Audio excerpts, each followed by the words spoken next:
Stage wins, they're like tear ducts. Once you've got them going, it's difficult to stop. Stage 6 from Montargis to Gueugnon was the last sprint stage before the mountains.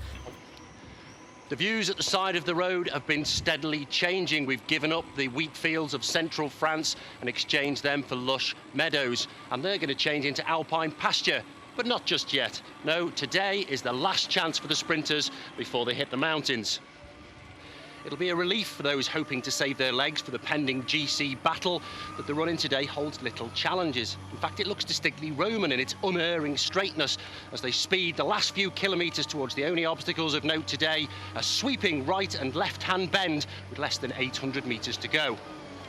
Lead-outs will be important today. Although it's not as dangerous, these last few sweeping bends will line it out, and that would probably confine the sprint to the first 15 around the corner. With a tailwind finish, Edward Boasson-Hagen would be a good candidate to make an early move to try and better his third place of yesterday. And similarly, watch out for Alessandro Patacchi as they hit the straight with 500 metres to go. He was boxed in yesterday, but has made long sprints something of a trademark. And talking of marks, if mark number 1, that's Renshaw, can repeat his invaluable lead out of yesterday, then perhaps mark number 2, that's Cavendish, can continue his renaissance of yesterday and make this win number 2. Johan van Summeren brings the orange jersey boys some Garmin transitions to the front. They're all waiting now, Phil, to see who's going to take the responsibility, but that Garmin train has now been split up. There's a Cervelo rider in there, and as well you've got the organisation of Lamprey. Now, Alessandro Patacchi, to get himself to the position to try and win inside of 5 kilometres to go, he actually needs to be launched to the line by a big lead-out train.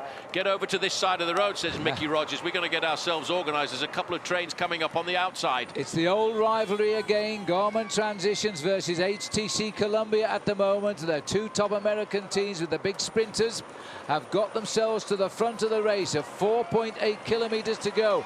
Johan van Summeren on the team for the first time is driving, and again Patacchi has organised the Lamprey boys. The guy in the front there for them is Dodolto. He's the big strong early pacemaker. That's Danilo Hondo with the bands on his sleeve there. You can see them trying to communicate, trying to explain to each other. Johan van Summeren rode at the front end there. He just wanted to keep the pace nice and high, take the responsibility off the rest of the Garmin transition team. What Hondo shouted there was Mauro Dodolto is at the head of the Lamprey boys, and he wants him to get to the lead and break up HTC, and that's what he's done. He's moved second wheel. Pushoff is sitting right in the middle there. He's in a comfortable position, not taking any wind at all on his face here as we go back into the front of this race, and it's Mickey Rogers now lifting up the pace. You see how the traffic furniture there has switched the race apart. Well, this is a tremendous piece of racing. We're seeing it firsthand here. These are the boys at the back. Their day's done. Well, the peloton is thinning out a little bit, but the men who are driving now, this is Mauro Dodolto of Lamprey who is driving, and they've broken up the Lamprey team a little bit, but their effort now is to break up HTC. Reinforcements from HTC arrive. Well, that's Konstantin Sivtsov, the man who did a massive turn on the front yesterday of around about 40 kilometres. He's found something very special to drag himself back up to the front. Never discount Robbie McEwen, though, because McEwen is hovering there. He's being looked after by his teammates this afternoon. A little bit of a gentle push there from Fabian Cancellara. Cancellara won't be sprinting, but he wants to make sure he stays at the front. Julian Dean popping in there. I've also noticed that Robbie Hunter, the South African, he's up at the front end of the pack too. Sebastian Turgo's team has been penetrating from B-box, has also got himself up there now. Sivtsov's had enough at the 3 kilometres to go. Now, if there is an accident at this point onwards, all riders, oh dear me, there's nearly one on the side on the right, but all riders who did fall will get the same time. So the big names of the race will drop to safety a little bit now as this continues to drive on. Tony Martin. 2 kilometres of straight now before the riders will finally see the Flamme Rouge. Tony Martin is digging very deep now. You just may well notice there's Bernie Eisel looking over his shoulder. A little bit further back, you've got Mark Renshaw and Mark Cavendish locked onto the wheel of Mark Cavendish is Robbie McEwen. Behind Robbie McEwen is Gerard Cholik, but you've still got the organisation of Garmin Transitions in the middle. They've got 3 riders locked together, waiting for the moment when they start their own lead out. What a build-up this is now. Mark Cavendish is in a very, very good position at the moment, but he's going to have to deal with the big boys today because the Lamprey squad have really organised themselves for Pataki, and the Garmin boys, we think, are organising themselves for the South African Robbie Hunter to have a go. Watch out, though. The black jerseys are coming forward now of Team Sky. They'll be looking after their man, Bosenhagen. Now, this is a little bit too far out to finish for Bernie Eisel. It's a long ask for him, but I think the team that's going to make the big lead out is going to be Lamprey, because they're still well organised over on the left-hand side there. Danilo Hondo is the man in second position. Coming up through the middle there, you can see Martin Maskant for Team Garmin Transitions. Behind him, it's Julian Dean, and I'm sure behind him, it's going to be Robbie Hunter, the South African. Well, it could well be Geraint Thomas here in the white jersey for Britain, who is looking to lead out Edvald Boysenhagen here.